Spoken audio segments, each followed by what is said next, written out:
Знаете ли кои ядки и семена няма нужда да ги накисваме преди консумация и защо всъщност е прието, че трябва да се накисват ядките определени часове според вида им?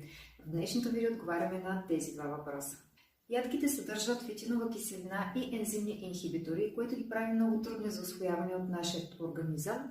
Разбира се, и да можем да усвоим добре съдържащите се в тях хранителни нутриенти. И ако прекаляваме ежедневно с консумацията на ядки, има опасност да изпаднем в минерален дефицит. И накисването, разбира се, решава този проблем. Неутрализира се фитиновата киселина, изключват се ензимните инхибитори и ядките стават много по-лесни за усвояване от нашия организъм и много по-пълноценни като хранителна стойност. И така по този начин решаваме проблема, но дали винаги ще имаме време да си подготвим ядките, да са накиснати съответните часове за нашата закуска? Например, аз винаги си забравям да ги подготвя предната вечер и се сещам сутринта, когато дойде време за закуска. Затова реших проблема по друг начин.